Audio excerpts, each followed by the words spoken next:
There is a tree that outproduces every potato field on Earth. It feeds you for a century from a single planting, and you have never heard of it because in 1791 they gave it to enslaved people, and the world decided to forget it. The tree is called breadfruit, scientific name Artocarpus altilis. It belongs to the same family as jackfruit and figs, and when you hear what it does, you will understand why its absence from your life is not an accident. A single mature breadfruit tree produces up to 450 pounds, 200 kilograms of food every year, from one tree, every season, without fail. Plant 48 trees on 1 acre using standard agroforestry spacing. That acre yields 14,000 pounds of food at maturity. 1 acre of potatoes, world's fourth largest staple, produces 15,000 to 25,000 pounds. But the potato field must be replowed, replanted, refertilized, re-irrigated, and reharvested every year. The breadfruit tree does not. You plant it once, it begins producing fruit within 3 to 5 years, and keeps producing for 50, 60, 80, sometimes over 100 years. No replanting, no tilling, no synthetic fertilizer, no annual seed purchase, no irrigation infrastructure. You plant it, and it feeds your family for the rest of your life. Then your children, then their children. In some Pacific Island cultures, when a child is born, the family plants a breadfruit tree as a guarantee of food for life. And we are not talking about empty calories. 100 g of breadfruit provides 32 g carbohydrates, 5.4 g dietary fiber, more than double white rice, 4 grams protein, 407 milligrams potassium, plus meaningful magnesium, phosphorus, thiamine, and niacin, completely gluten-free. Breadfruit contains carotenoids, beta-carotene, and lutein, essential for eye health, immunity, antioxidant protection. White potato contains 0. White rice contains 0. Breadfruit contains both. A tree that outproduces annual crops, requires no annual inputs, lives a century, and beats its replacement on nutrition. And somehow, you have never seen it in a supermarket. But the fruit is only the beginning. Breadfruit gives you an entire system. The mature fruit has a starchy, potato-like texture. You can roast it, boil it, fry it, steam it, bake it, mash it, chip it, curry it, chowder it, or grind it into gluten-free flour. The flour substitutes for wheat in bread, pasta, pizza dough, and pancakes. In Jamaica, they roast it over open fire until the skin blackens, then peel and fry the golden flesh. In French Polynesia, they ferment it into a pudding called pouilly. In Hawaii, they mash it and grind it with coconut oil to make dough. When overripe, sweet and creamy, perfect for desserts, baked goods, beverages. When young and immature, tastes like artichoke heart, perfect for salads, pickling, marinating. One crop, 3 completely different food profiles, depending on when you pick it. Now, look at the tree itself. The wood is lightweight, termite-resistant, used for centuries to build canoes, houses, drums, and surfboards across the Pacific. The bark produces a fiber, used to make tapa cloth, traditional Polynesian clothing. The leaves are edible and used as animal feed. The latex white sap is used in traditional Pacific medicine, applied to broken bones, sprains, skin ailments, bandaged onto the spine to relieve sciatica. Crushed leaves treat skin conditions. In 2013, the USDA confirmed smoke from burnt dried male breadfruit flowers repels mosquitoes more effectively than DEET, the most widely used chemical insect repellent on Earth, outperformed by a flower you can pick off a tree. One tree, food, flower, timber, cloth, medicine, and insect repellent from a single planting. For 100 years, this is not some newly discovered soup toad. Breadfruit has fed human civilizations for over 3,000 years. It originated in New Guinea and the Indomalay region, a tropical biodiversity belt across Southeast Asia and the Pacific. Austronesian voyagers, the greatest ocean navigators of the ancient world, carried breadfruit across the Pacific Islands. They did not carry it by accident. They carried it on purpose. When colonizing an empty island, you need a tree that establishes quickly, produces reliably, survives storms, and sustains generations. Breadfruit was that tree. It became a founding crop of Polynesian civilization. In Hawaii, called ulu. In Tahiti, in Samoa, preserved through fermentation technology that predates European food science by centuries. Samoans dug pits in the earth, lined them with leaves, packed peeled breadfruit, and sealed them. The breadfruit fermented underground, sometimes for months, sometimes for years. Archaeological records show fermentation pits still producing edible food after multiple years of storage. No refrigeration, no preservatives, no packaging. A 3,000-year-old food technology that fed civilizations through cyclones, droughts, famines. The French Polynesians ate it, built with it, sailed with it, dressed in it, healed with it. They had a saying, when a breadfruit tree was cut down for a canoe, 50 more were to be planted for future generations. That is not agriculture. That is a civilizational operating system, and for 3,000 years, it worked. And then the British arrived. In 1769, Captain James Cook sailed HMS Endeavour to Tahiti. On board was Sir Joseph Banks, wealthy English botanist, future president of the Royal Society, most powerful scientific figure in the British Empire. Banks looked at breadfruit and did not see a civilizational staple, or 3,000 years of Pacific culture. He saw a cost-saving mechanism. At the time, Britain controlled vast sugar plantations in Jamaica, Barbados, St. Vincent, and dozens of Caribbean islands. Those plantations were powered by enslaved Africans. Feeding enslaved people was expensive. Imported grain, salted meat, provisions shipped from England or North America. Banks saw breadfruit fast-growing, low maintenance, massive yield as a way to cut costs. Feed enslaved people breadfruit instead of imported food. Reduce overhead, increase profit margins on sugar. This was not charity, not nutrition science. This was accounting. Banks lobbied King George III directly. The king approved the mission. In 1787, Lieutenant William Bligh was appointed to sail HMS Bounty to Tahiti, collect 1,000+ breadfruit plants, and deliver them to the Caribbean. What happened next became one of the most famous events in maritime history. After 5 months in Tahiti, waiting for the plants to mature, Bligh's crew did not want to leave. The Tahitian lifestyle, the women, the warmth, the freedom, was everything a British naval ship was not. On April 29, 1789, just 1 month into the return voyage, Fletcher Christian and 18 mutineers seized the ship. They forced Bligh and 18 loyal crewmen into a 7-meter longboat.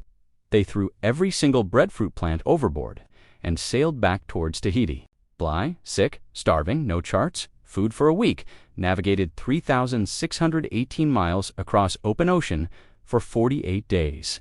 He reached Timor. He survived. He returned to England. The Admiralty promoted him to captain and sent him back. In 1791, Captain Bligh sailed again, this time on HMS Providence. He collected 2,126 breadfruit plants from Tahiti. He endured disease, heat, salt spray, rationed water, and insect infestations.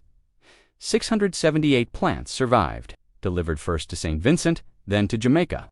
66 specimens were deposited in Bath Botanical Gardens in February 1793. 346 more were carried overland on the heads of bearers and planted in garden plots across the island. The mission was complete. Breadfruit had crossed an ocean. Not to feed the hungry, to feed the enslaved. Because the breadfruit worked, the trees grew, they produced, they spread across Jamaica and the wider Caribbean. But there was a problem. The enslaved people did not want to eat it. For more than 40 years after Bligh's delivery, breadfruit was rejected by the very people it was meant for. Not because of taste, not because of nutrition, because of what it represented. It was the food their captors had chosen for them. The crop shipped across an ocean not to liberate them, but to make their bondage cheaper. By the time breadfruit became accepted in the Jamaican diet, it was 1834. The year emancipation was declared in the British Empire.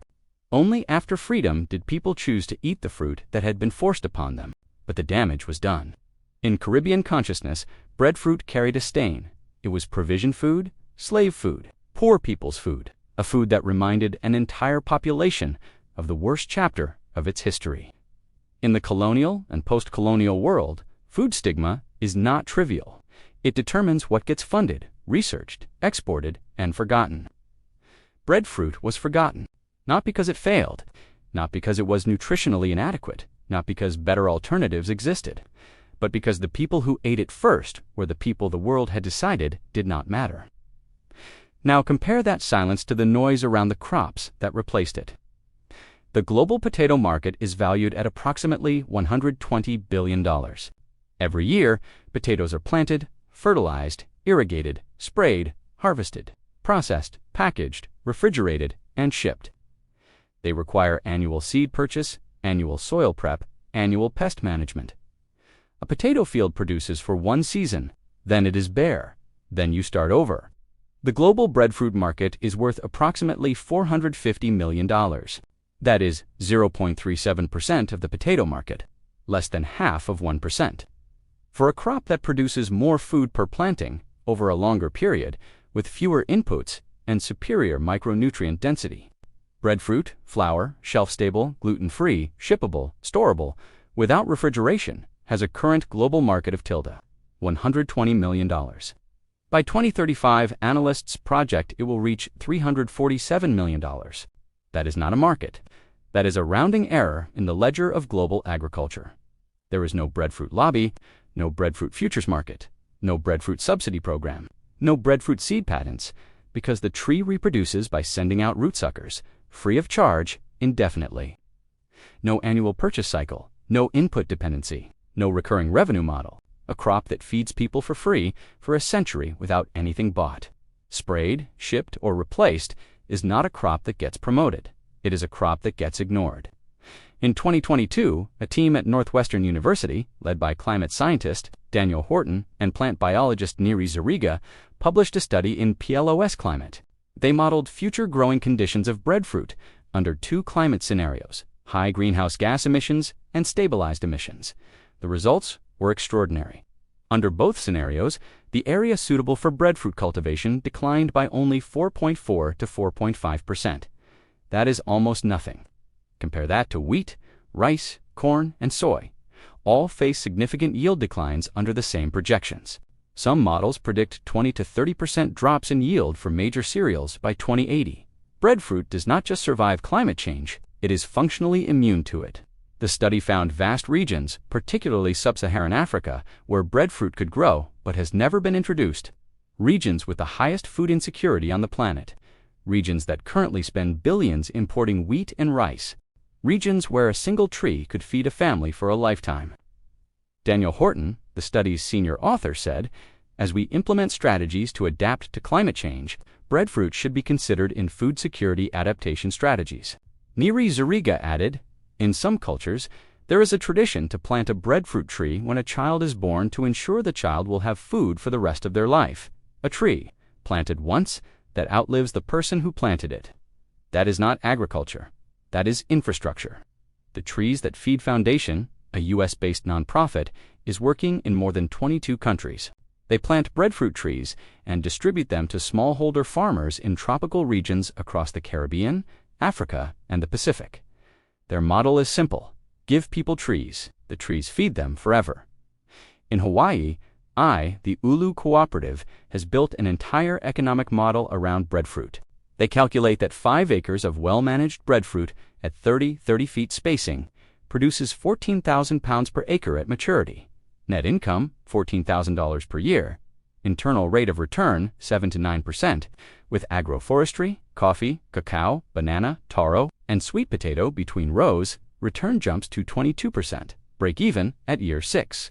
1 acre of breadfruit can supply the total caloric needs of approximately 7 adults for an entire year. The breadfruit flour market, currently tiny, is growing at 11.2% annually. Analysts project it will nearly triple by 2035. Gluten-free, shelf-stable, nutrient-dense, exportable. The infrastructure is forming, slowly, quietly.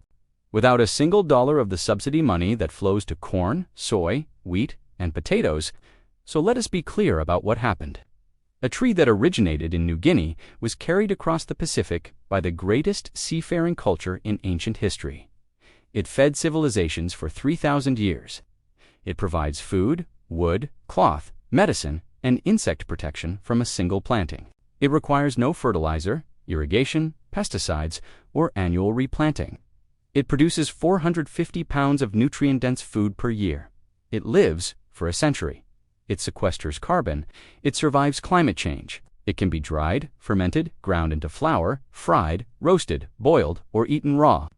It provides fiber, protein, potassium, carotenoids, and a complete amino acid profile. A scientific study from one of the top universities in the world confirms it could help feed the most food-insecure regions on the planet. And the reason it is not in your grocery store: no breadfruit aisle, no breadfruit brand, no breadfruit campaign, is not because it does not work. It is because in 1791, a captain with malaria carried it across an ocean in clay pots to feed people in chains. And 235 years later, the world has still not forgiven the fruit for the crime committed with it. That is not a crop failure, not a market failure. That is a memory failure. There are approximately 400,000 known plant species on this planet. Humanity feeds itself with fewer than 20, and of those 20, most require annual planting, synthetic inputs, global supply chains, and billions in subsidies. There is a tree that requires none of that. It is not hidden. It is not extinct. It is growing right now in Jamaica, Hawaii, Samoa, the Philippines, Papua New Guinea, in 22 countries where people are quietly planting them one at a time. The question was never whether breadfruit works. It has worked for 3,000 years. The question is whether the system that profits from your dependence on annual crops will ever let you find out. Now you know. What you do with that is your decision.